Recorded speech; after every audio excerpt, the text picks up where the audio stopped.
Berli. Hari ini Lasa akan menjelaskan kembali materi yang sudah Lasa jelaskan di minggu lalu. Karena saat di kelas ada beberapa yang mengikuti kelas online sehingga tidak dapat mendengarkan penjelasan Lasa secara langsung. Oke, kemarin kita telah membahas tentang atom. Nah, yuk kita lihat dulu struktur atom agar kita mengerti bagaimana konsep dari atom ini. Oke, di sini kita lihat atom memiliki susunan. Di tengah ada inti atom, ada nama inti atom, kemudian dikelilingi seperti orbit-orbit pada tata surya. Dan di orbit-orbit atau yang disebut dengan kulit atom ini juga dilintasi oleh namanya elektron. Nah, sedangkan di dalam inti atom terdapat dua partikel, yaitu yang pertama proton dan yang kedua neutron. Proton memiliki muatan positif sedangkan neutron tidak memiliki muatan atau muatannya nol, dia netral. Sedangkan elektron yang berputar mengelilingi inti atom memiliki muatan negatif. Pada elektron pada kulit atom yang terluar, dia bisa berpindah dari satu atom ke atom lainnya.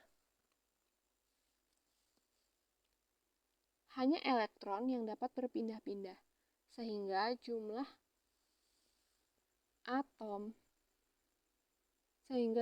elektron jika berpindah maka akan dapat berbeda. Nah, itu disebut dengan ion. Jika dia kelebihan elektron, dia akan menjadi ion negatif. Karena elektron bermuatan negatif, maka atom tersebut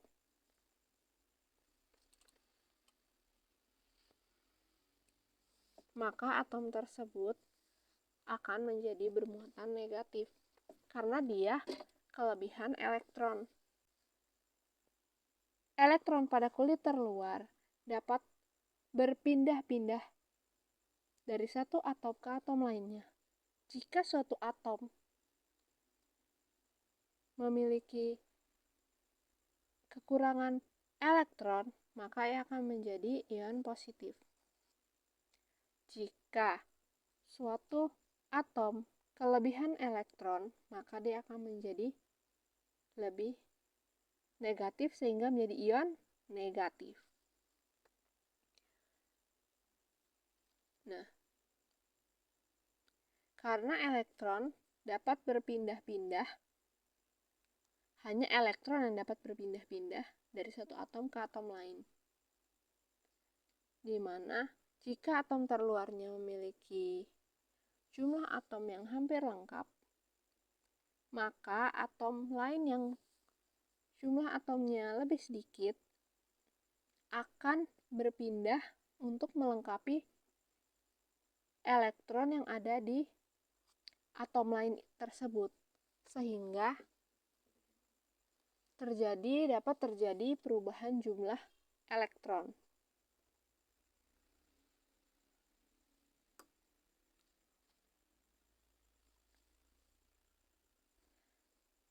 Intinya elektron dapat berpindah-pindah.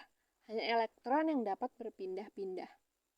Jika kelebihan elektron, maka akan menjadi ion negatif.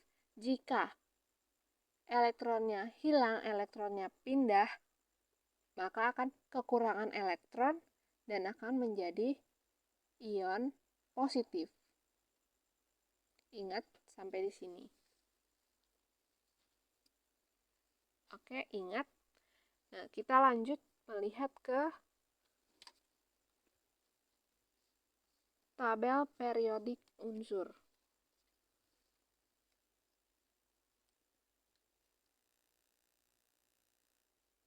Oke, di sini ada tabel periodik unsur. Nah, di sini tersusun dari ada baris vertikal dan ada baris horizontal. Nah, baris vertikal ini menandakan zat-zat atau atom-atom unsur-unsur di sini merupakan termasuk di dalam suatu golongan. Golongan yang dimaksud dengan golongan itu adalah unsur-unsur yang memiliki sifat-sifat yang serupa sehingga mereka digolongkan dalam suatu golongan. Unsur H, L, I, N, A, K, R, B, C, S, F, R, mereka memiliki sifat tersendiri atau mereka disebut juga golongan alkali. Sedangkan B, E, M, G, C, A, S, R, B, A, R, A mereka masuk ke dalam golongan logam alkali tanah. Begitupun yang lainnya memiliki golongan tersendiri yang memiliki sifat-sifat yang serupa.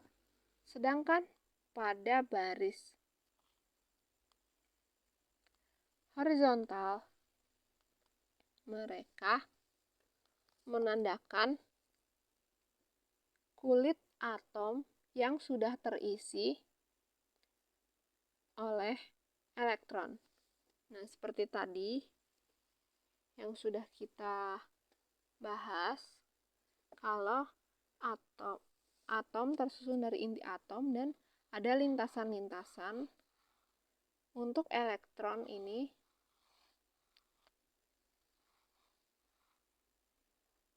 ada lintasan-lintasan tempat elektron. Nah,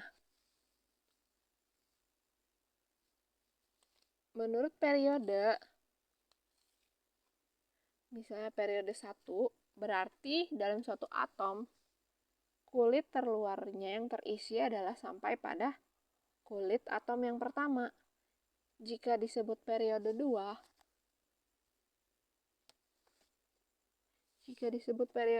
maka kulit atom yang terluar, yang terisi elektron adalah ada di kulit atom kedua. Dan begitu seterusnya. Jadi itu yang dimaksud dengan periode. Karena H dan He terisi di kulit atom pertama. Li, Be, Bc, No, F, Ne terisi pada kulit atom kedua. Dan begitu seterusnya, terisi di kulit atom ketiga, keempat, kelima, keenam, dan ketujuh. Itu dia maksud dari golongan dan periode dalam tabel periodik ini. Oke, selanjutnya kita lihat pada contoh Zn di sini. Di sini Zn memiliki ini namanya nomor atom yang akan kita gunakan untuk perhitungan jumlah partikel-partikel pada atom dan massa atom atau bisa disebut juga nomor massa. Nah, di sini nomor atom adalah 30 dan nomor massa atau massa atom adalah 65,37. Nah, di sini saya sudah tuliskan beberapa syarat dan ketentuan untuk dalam melakukan perhitungan partikel pada atom. Yaitu ada yang pertama, nomor atom sama dengan jumlah proton.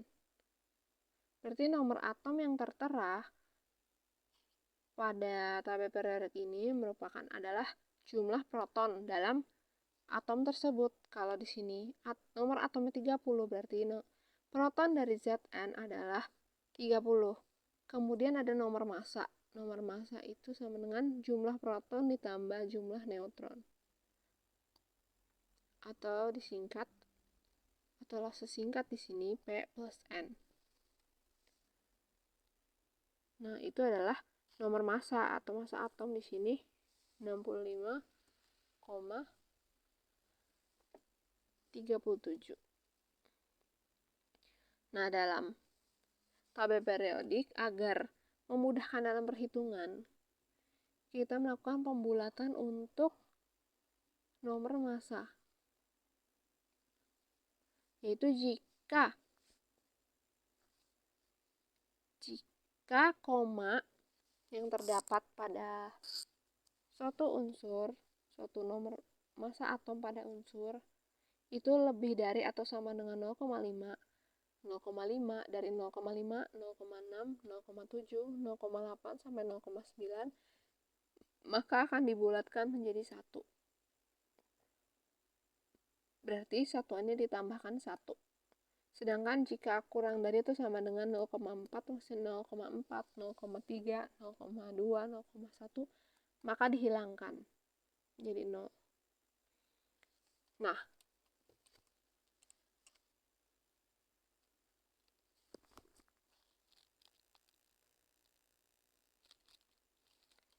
karena yang tadi kita punya ZZN, unsur Zn adalah 63,37, maka kita bulatkan menjadi 65,37, maka kita bulatkan menjadi 65. Dan nomor atomnya tetap ya 30. Tidak perlu dibulatkan, tidak perlu disederhanakan. Oke, langsung kita lihat contohnya.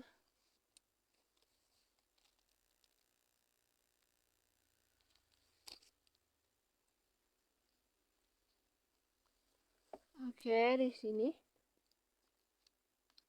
sudah tuliskan lagi. Seperti yang tadi kita lihat di tabel unsur, nomor atom ada di sebelah kiri dan nomor massa di sebelah kanan. Nah, kita juga bisa nih, jadi 65,37 menjadi 65. Nah, kita juga bisa menuliskannya seperti di sebelahnya. Nomor massa ada di bagian atas dan nomor atom ada di bagian bawah dari suatu unsur.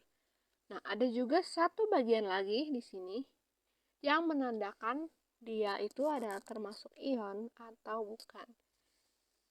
Yang sudah lo ceritakan tadi bahwa elektron dapat berpindah-pindah ke atom lainnya, ke unsur lainnya. Nah, tanda di sini akan menjadi tanda kalau apakah dia netral, apakah dia ion negatif, apakah dia ion positif. Nah, jika di sini kosong, maka dia adalah unsur netral. Jika ada tanda positif, positif 1, positif 2, dan seterusnya, maka dia adalah ion positif. Jika ada tanda negatif, negatif 1, negatif 2, maka ia adalah ion negatif. Oke, langsung saja kita lihat contohnya. Zn 65,30. Tadi 65 adalah apa? Nomor massa.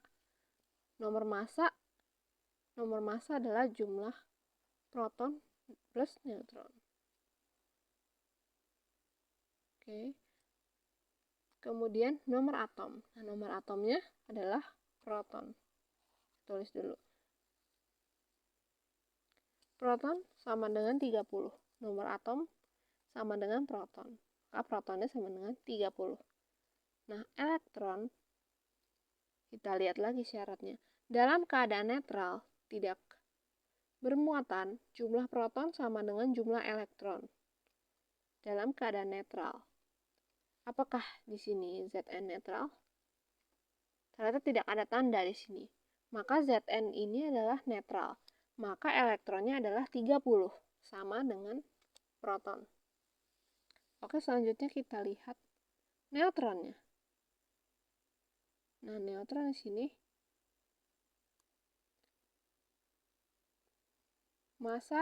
nomor massa sama dengan jumlah proton plus jumlah neutron. P plus N. Nah, ini dapat kita, kalau yang belum mengerti mengapa bisa menjadi 65 min 30,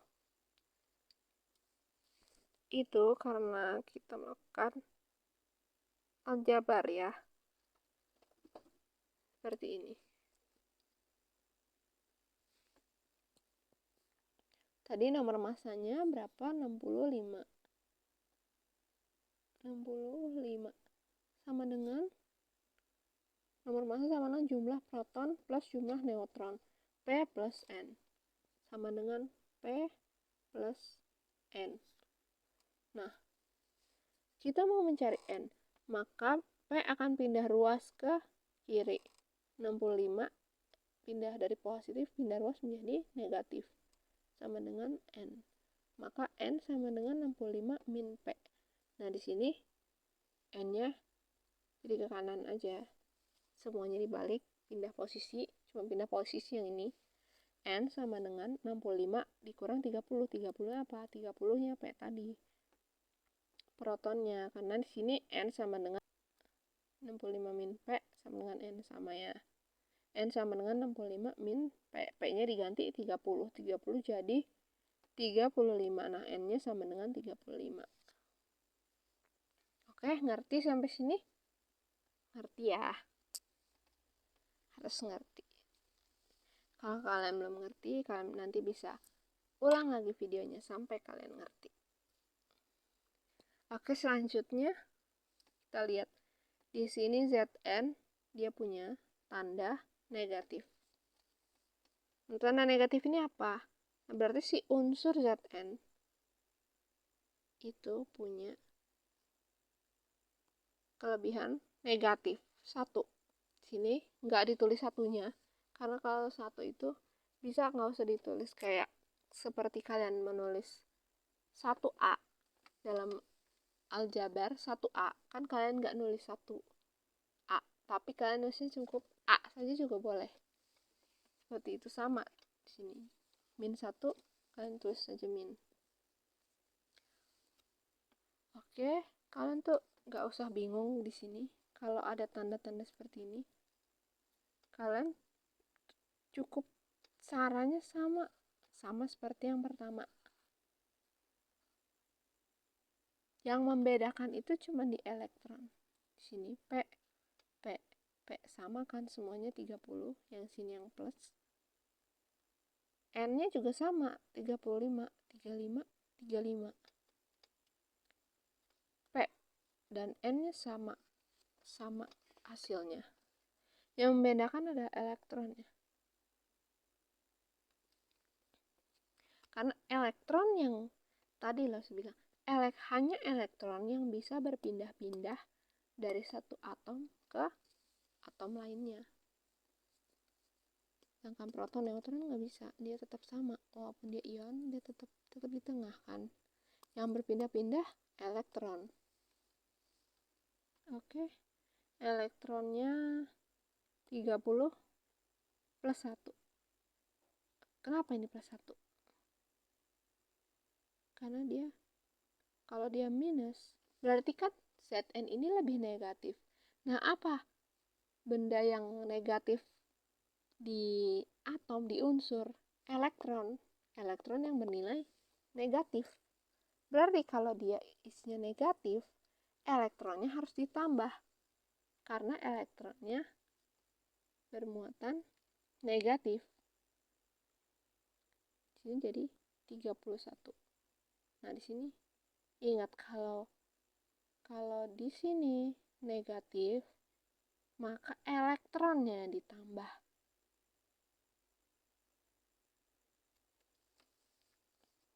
Kalau di sini positif, maka elektronnya kan harus dikurang. Kenapa?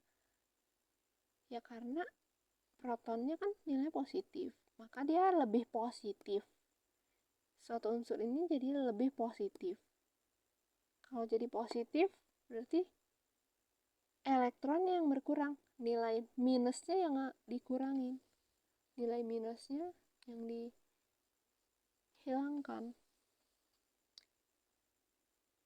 Misalnya, nilai plus 3 dan min 3. Ini kan jadinya 0 sama dengan 0. Jadi 0. Kalau ini tambah ini. Ini tambah ini sama dengan 0. Plus 3 min 3 sama dengan 0. Apa? Netral. Ini netral. Nah, karena ini misalnya ya, yang di sini kan udah keambil 2 nih. Hilang pergi 2 nih, minusnya pergi 2.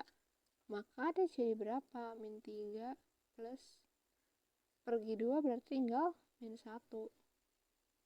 Dia jadi positif 2. Dia jadi positif. Karena apa? Karena yang tadi negatifnya udah pergi 2. Hilang 2.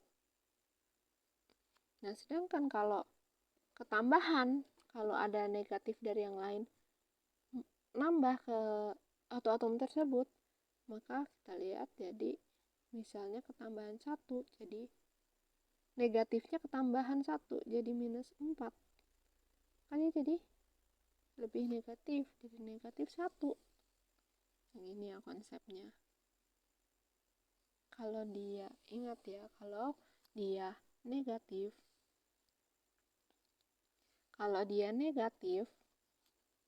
elektronnya ditambah. Kalau dia positif, elektronnya dikurang. Udah, gitu aja konsepnya. Cara hitungannya sama seperti yang netral, tinggal perhatikan di elektronnya. Teliti ya, jangan sampai terjebak di sini. Oke, kita lanjut ke contoh selanjutnya. Di sini AL. Coba kita cari dulu AL. Mana? Ini dia AL. AL ada di 13 dan 26,98. Nah, kita bulatkan lagi. 26,98 itu dibulatkan jadi 27. Kenapa? Karena sesuai aturan bulatan tadi. Kalau di atas 0,5 jadi 1. Jadi kita tambah jadi 27. Jadi 27. Nah, tadi nomor atomnya 13. Ingat, nomor atom sama dengan proton. Nomor massa sama dengan proton ditambah neutron. Oke, protonnya jadi 13. Elektron sama 13. Karena dia keadaan netral. Oke, neutronnya berarti 27 dikurang 13. Kenapa? Karena ini nomor massa sama dengan proton ditambah neutron. Jadi kalau mau nyari neutron harus dikurang sama proton. Jadi 14. Oke, selanjutnya lihat muatannya min 3. Min 3 berarti apanya? Yang harus tambah. Elektron. Elektronnya harus apa? Ditambah 3. Karena dia lebih negatif 3. Berarti dia kelebihan muatan negatifnya 3 nih. Apa yang muatan negatif? Elektron yang muatan negatif. Berarti elektronnya ditambah 3. Jadi 16. Neutronnya sama ya. 27 dikurang 13 sama dengan 14. Dan aluminium yang ketiga ion positif. Positif berarti apanya nih? Kelebihan apa? Kelebihan proton. Nah, kelebihan proton tapi dia nggak mungkin. Kalau proton nggak mungkin berpindah tempat. Yang bisa berpindah tempat elektron. Jadi elektronnya ternyata pergi. Jadi dia jadi positif. Jadi lebih positif. Jadi elektronnya yang dikurangin 1. 13 dikurang 1 sama dengan 12. Elektron 12, neutron 14. Oke. Sampai sini sudah paham ya? Pasti langsung yakin sudah lebih paham daripada sebelumnya. Dan di sini langsung memberikan latihan soal.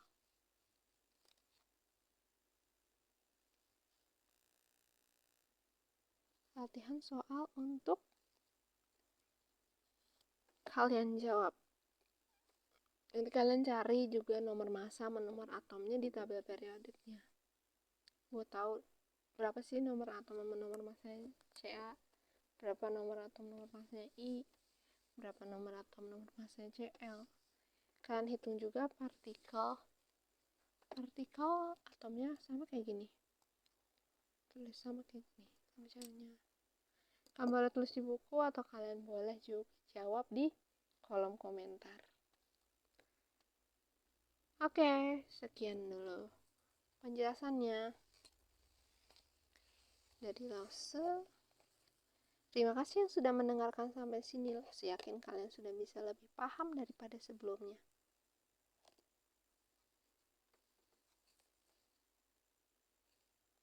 Dan sampai jumpa di pertemuan selanjutnya.